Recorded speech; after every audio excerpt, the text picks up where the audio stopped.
jalousie aussi. Oui. Alors après, la jalousie, attention, parce que la jalousie, qu'est-ce qu'on entend derrière jalousie? Parce que la jalousie telle qu'on l'a définie dans les traditions de sagesse, et la jalousie telle qu'on la définit nous habituellement, c'est pas toujours exactement la même chose. Quand on parle de jalousie, nous, c'est convoiter les possessions d'autrui. C'est ça la jalousie.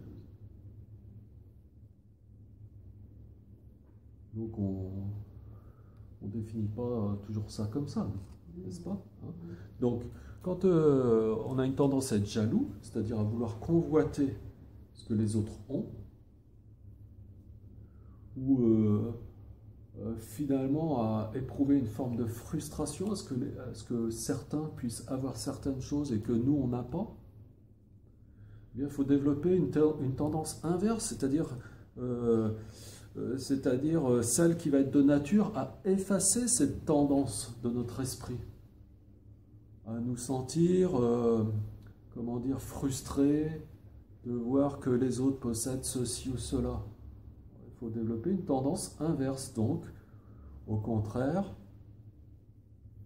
se réjouir que que les êtres puissent bénéficier de telle ou telle condition favorable. C'est-à-dire développer simplement l'amour. Et c'est pas forcément facile, mais il faut entreprendre ce chemin pour que petit à petit on puisse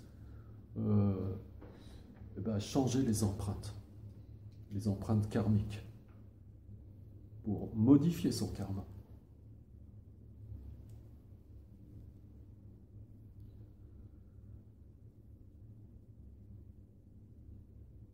Et ça, on peut le faire si on est naturellement porté, si on a une confiance qui est naturellement portée vers les enseignements, qui sont source de sagesse, ce qu'on appelle le dharma.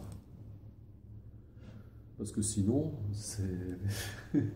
si on n'a pas d'intérêt pour ça, on ne va même pas se poser la question de faire ça. On expliquerait ça à quelqu'un qui n'a pas une confiance naturelle vers le dharma. Mais de quoi il me parle? Il y aurait tout simplement une incompréhension pour la personne. De quoi il me parle?